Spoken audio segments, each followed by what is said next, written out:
Je n'arrive pas à croire que je vais dire ça à propos du dernier film d'une trilogie si totalement oubliable que j'ai dû consulter les résumés des deux premiers, juste pour me rappeler ce qui s'y passait. Mais Venom 3, The Last Dance, a été étonnamment amusant. Oh là là. Attention, cela ne veut pas dire que c'est un bon film. Oh man!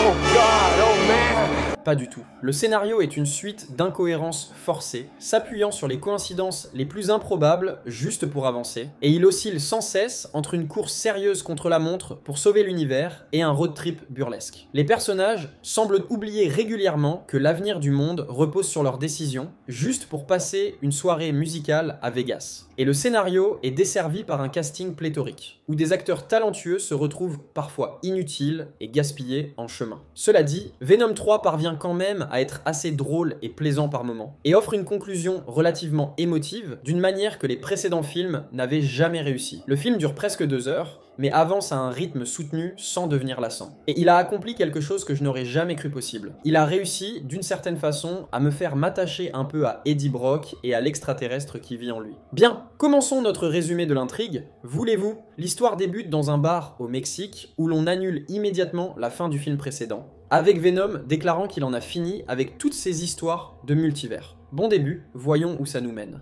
Malheureusement, une mauvaise nouvelle arrive. Eddie est désormais accusé de la mort du détective Mulligan dans le film précédent, et il sait qu'il n'a que peu de temps avant que la loi ne le rattrape. Sérieusement? Est-ce que le gouvernement américain lancerait vraiment une chasse à l'homme international pour retrouver un meurtrier de flic? Qu'importe. Eddie a un ami à New York qui pourrait l'aider à prouver son innocence, alors lui et Venom se dirigent vers la ville en s'accrochant à l'extérieur d'un avion de ligne.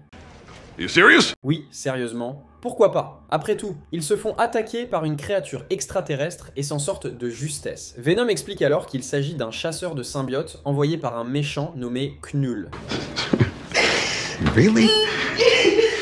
Qui est en quelque sorte le Thanos de Venom. Knull a été emprisonné après que les autres symbiotes se soient rebellés contre lui, et pour s'échapper, il a besoin d'un artefact magique, le Codex, qui se forme lorsqu'un symbiote ramène son hôte à la vie. Comme Venom l'a fait pour Eddie dans le premier film, il porte un Codex en eux, et si Venom prend sa forme complète, cela alerterait Knull de leur position. La seule manière de se débarrasser du Codex est que l'un des deux meure. Pas le meilleur plan. Pendant ce temps, Strickland et l'armée étudient des symbiotes capturés, dont un qui a pris possession du corps de Mulligan. Oui, Mulligan est vivant. Et là, c'est qui de Ted Lasso? Ah mince, c'est comme voir Dawn de The Office dans Wonder Woman. Not a great plan. Bref, après que Mulligan a expliqué le danger du Codex, Strickland et qui de Ted Lasso partent pour capturer Eddie et Venom avant que Knull ne les trouve. Mais arriveront-ils à temps? Et est-ce vraiment la dernière danse pour notre duo dynamique? No.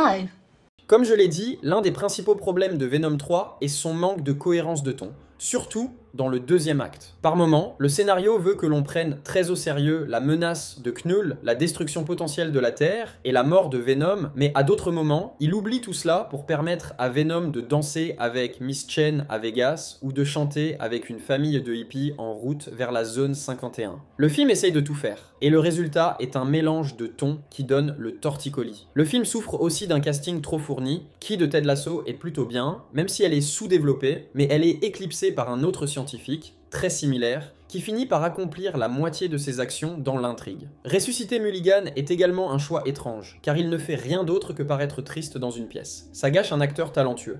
Cependant, malgré tout cela, Venom 3 réussit à être drôle et attachant.